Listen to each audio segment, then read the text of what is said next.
అదెంత పని. ముల్లోకాలకు వెళతాం, సత్వగుణ సంపన్నులు ఎవరో తెలుసుకుంటాం. వెళ్తున్నా.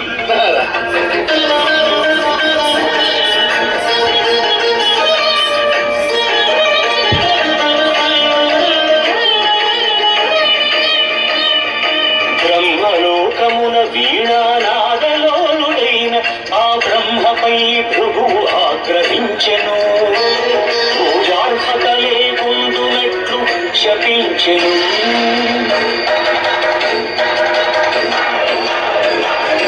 కైలాసమున కామతాండవమున మునిగి తేలు శివపార్వతులను చూసి శివమెత్తెను. అంగనాలోనుడా, ఇక నీకు లింగ పూజయే జరుగుగాక.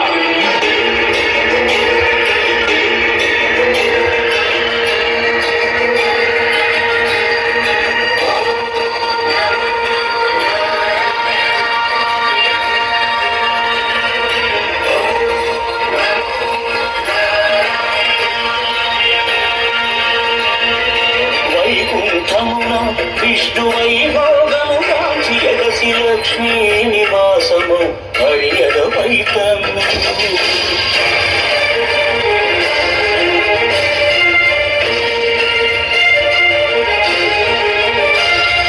మహాపరాధము చేసితి మన్నింపును. పాద సేవా వాక్యము ప్రసాదింపును అని భృగు పదముల నదిమెను. అజ్ఞాన నేత్రమును చిదిమెను.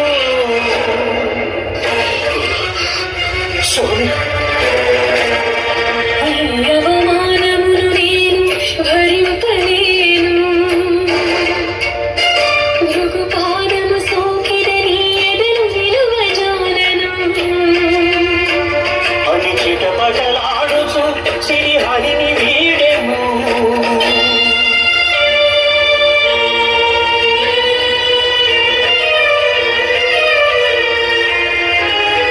శ్రీ సతి విరహితుడై శ్రీ వైకుంఠ విరక్తుడై ఆది లక్ష్మి నేరదకుచు అవనికి తరలెను. అవనికి పుట్టలోన తపము చేయు పురుషోత్తముడు లక్ష్మి లక్ష్మి అని పరితపించును. హరుడు అజుడు హరుడు అజుడు రాముడలుగా మారగా క్షితిపతిపై క్షీరధార కురిసెను.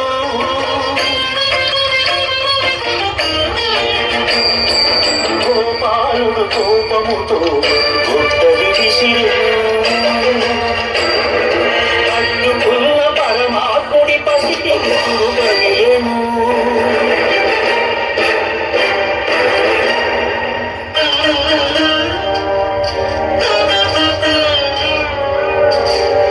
కాలమంతా ఎదురు చూచి కనులు కాయలు కాచినయ్యా కన్నయ్యా. కాలమంతా ఎదురు చూచి కనులు కాయలు కాచినయ్యా. నా కలలు పండగా కలలు పండగ అమ్మాయని తిరువరావయ్యా.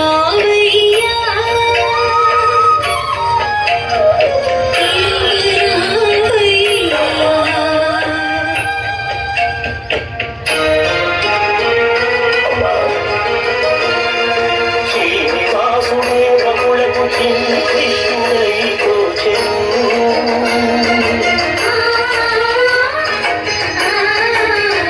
బకుల మాతృత్వపు మధురిమతో సేవ తీర్చెను.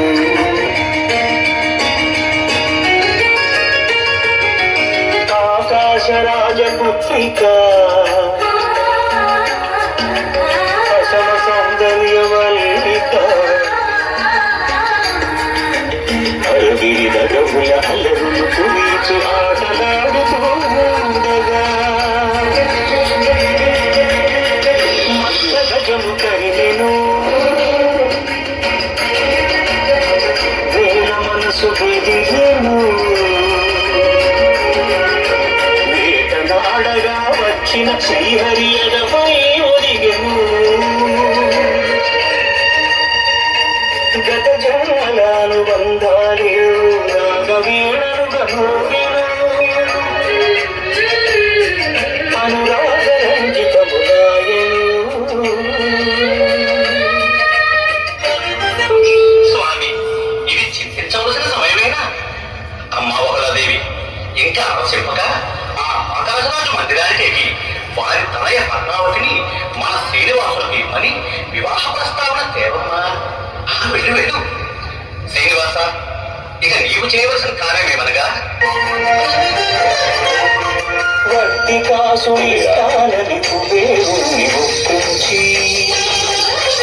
పెండి కూతురు కొంత పెడమరలి నవ్వి నీ పెండి కూతురు పిడికిట తలంబ్రాల పెండి కూతురు కొంత పెడమరలి నవ్వి నీ పెండి కూతురు పేరుగల జవరాలి పెండి కూతురు పెద్ద పేరుల ముత్యాల మెడ పెండి కూతురు పేరంటాండా నడిని పెండి కూతురు పేరంటాండ నడిని పెండి కూతురు విభు పేరు బుత్స సిగ్గువడి పెండి కూతురు